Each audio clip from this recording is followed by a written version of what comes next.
بسم اللہ الرحمن الرحیم۔ بسم اللہ الرحمن الرحیم۔ السلام علیکم پیارے بچوں، اورینٹل پبلک اسکول کی جانب سے آن لائن کلاسز میں آپ کو خوش آمدید۔ امید ہے آپ سب خیریت سے ہوں گے۔ بچوں، آج ہم اپنا اگلا سبق پڑھیں گے، تو سبق پڑھنے سے پہلے آپ اپنی اردو کی کتاب گل لالہ اٹھائیے۔ شاباش، اپنی اردو کی کتاب گل لالہ اٹھائیے اور پیج نمبر 10 پر آ جائیں۔ کون سے نمبر پر؟ پیج نمبر 10 پر۔ شاباش، اپنی کتاب اٹھائیں، پیج نمبر 10 پر آ جائیں۔ آج ہم اپنا سبق پڑھیں گے بیٹے سے محبت۔ بیٹے سے محبت، اس سبق میں بیٹے اور باپ کی محبت کے بارے میں بتایا گیا ہے، لیکن آپ کو پتہ ہے کہ اس سبق میں بیٹا اور باپ کون ہیں؟ تو بچوں، اس سبق میں بیٹا اور باپ ہیں۔ باپ ہیں اس میں ہمارے پیارے نبی محمد صلی اللہ علیہ وآلہ وسلم اور ان کے بیٹے حضرت ابراہیم رضی اللہ عنہ۔ ٹھیک ہے، تو آئیے بچوں اپنی سبق کی پڑھائی شروع کرتے ہیں۔ شاباش، آپ نے پیج نمبر 10 نکالا۔ آپ جب میں پڑھائی کروں تو آپ لوگ میرے ساتھ ساتھ اس پہ ہاتھ انگلی رکھا کریں ہر لفظ کے اوپر، تاکہ آپ لوگوں کو لفظ سمجھ آ سکے کہ کون سا لفظ کس طرح پڑھا جاتا ہے۔ ٹھیک ہے بچوں، تو آئیے اپنی پڑھائی شروع کرتے ہیں۔ بسم اللہ الرحمن الرحیم۔ بیٹے سے محبت۔ رسول اللہ صلی اللہ علیہ وآلہ وسلم کے بیٹے ابراہیم رضی اللہ عنہ جب پیدا ہوئے تو حضور صلی اللہ علیہ وآلہ وسلم نے دودھ پلانے کے لیے انہیں ام بردہ خولہ کے سپرد کیا۔ ام بردہ خولہ اس کو دودھ پلانے والی ماں تھی، تو اس کو مطلب دودھ پلانے کے لیے حضور صلی اللہ علیہ وسلم نے ام بردہ خولہ کے سپرد کیا، اور کیونکہ اس کو دودھ پلائے۔ ٹھیک ہے، وہ مدینے کی ایک نواحی بستی میں رہتی تھی۔ وہ مدینے کی ایک نواحی بستی میں رہتی تھی۔ نواحی مطلب مضافات، ارد گرد کے جو علاقے ہوتے ہیں۔ جس طرح آپ کو میں ایک مثال کے طور پر سمجھاتا ہوں، مردان سٹی ہے تو گجرگڑھے یا تخبے جو ہے وہ مردان کے مضافات میں آتے ہیں، اس کے ساتھ ملحقہ علاقے ہیں۔ تو تخبے یا گجرگڑھے جو ہے یہ مردان کے نواحی علاقے ہیں، مردان کے نواحی علاقے ہیں۔ تو اس طرح سے مدینہ کے ایک نواحی بستی میں جو رہتی تھی، تو ام برد خولہ اس کے حوالے کیا، کس کو؟ ابراہیم رضی اللہ عنہ کو، تاکہ اس کو دودھ پلا سکے۔ حضور صلی اللہ علیہ وآلہ وسلم اکثر وہاں جاتے، حضرت ابراہیم رضی اللہ عنہ کو گود میں لیتے اور پیار کرتے۔ حضرت ابراہیم رضی اللہ عنہ کو گود میں لیتے اور پیار کرتے۔ حضرت ابراہیم رضی اللہ عنہ ابھی شیر خوار ہی تھے۔ شیر خوار مطلب دودھ پیتا ہے جو بچہ، اس کو شیر خوار کہتے ہیں۔ کون سا بچہ؟ جو ابھی ماں کا دودھ پیتا ہو، اس بچے کو شیر خوار کہتے ہیں۔ تو حضرت ابراہیم رضی اللہ عنہ ابھی شیر خوار ہی تھے کہ بیمار ہو گئے۔ حضور صلی اللہ علیہ وآلہ وسلم کو خبر ہوئی تو وہ انہیں دیکھنے گئے۔ اس وقت حضرت ابراہیم رضی اللہ عنہ کی حالت بہت خراب تھی۔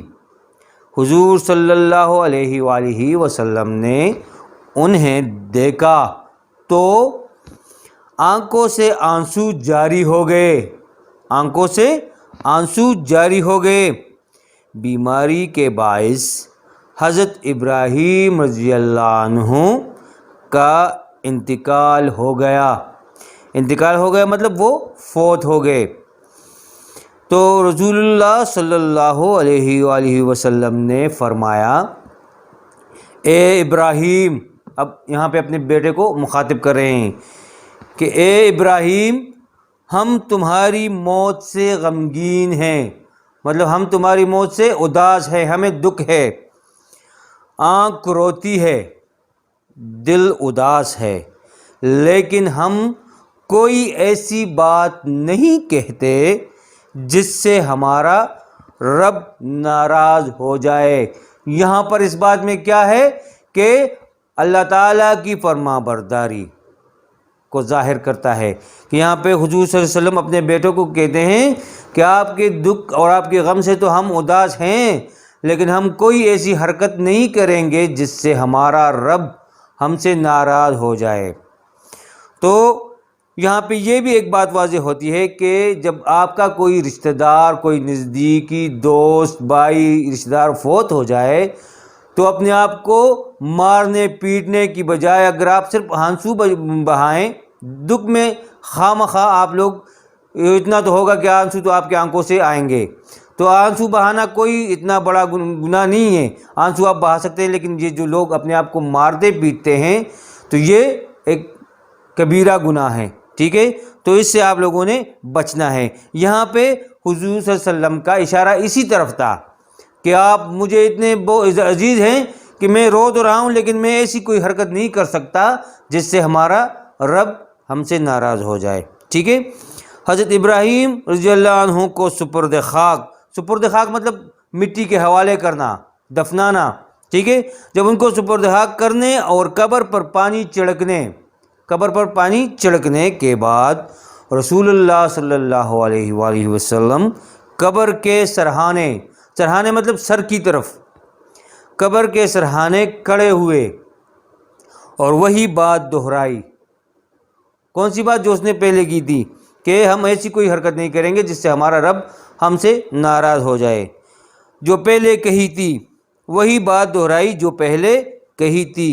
پھر آپ صلی اللہ علیہ وآلہ وسلم نے فرمایا، اب دوبارہ یہاں پہ اپنے بیٹے کو مخاطب کریں، ابھی دفنانے کے بعد اس کو پھر مخاطب کریں کہ اے میرے بیٹے، قیامت کے دن جب تم سے سوال ہو تو کہنا کہ میرا رب اللہ ہے، میرا دین اسلام ہے اور میرے باپ اللہ کے رسول ہیں، ٹھیک ہے بچوں؟ تو یہ تو ایک سبق کی پڑھائی ہو گئی، اور اس پڑھائی میں آپ کو یہ بات بتائی ہے کہ آپ اپنے پیارے کے موت پر اتنی اپنے حد سے تجاوز نہ کریں کہ آپ ایسی حرکات کریں جس سے آپ کا رب آپ سے ناراض ہو۔ اپنے دکھ کو اپنے دل میں رکھیں اور اس کو آنسوؤں تک محدود رکھیں، ٹھیک ہے بچوں؟ تو ابھی میں آپ لوگوں کو آپ کا ہوم ورک دیتا ہوں۔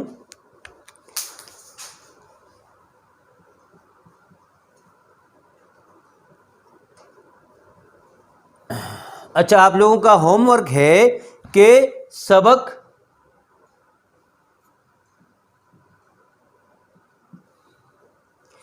بیٹے سے محبت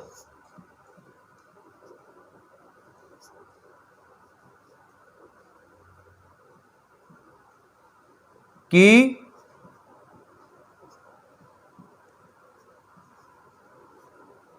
پڑھائی کریں، بیٹے سے محبت کی پڑھائی کریں، اور پیج نمبر 11 سے الفاظ معنی نیٹ کاپی میں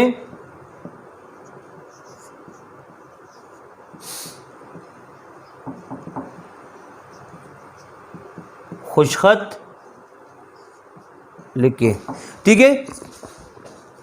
سبق بیٹے سے محبت کی پڑھائی کریں، پیج نمبر 11، یہ دیکھو میں آپ لوگوں کو ابھی دکھاتا ہوں، پیج نمبر 11، یہ پیج نمبر 11 ہے، یہ الفاظ معنی ہیں، ٹھیک ہے؟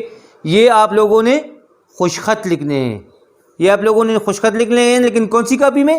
نیٹ کاپی میں، اور آپ نے اوپر ٹائٹل دینا ہے مشق بیٹے سے محبت، یہ آپ کا لوگوں کا نیا مشق ہوگا، تو اوپر آپ نے لکھنا ہے مشق بیٹے سے محبت، نیچے پھر الفاظ معنی، ٹھیک ہے؟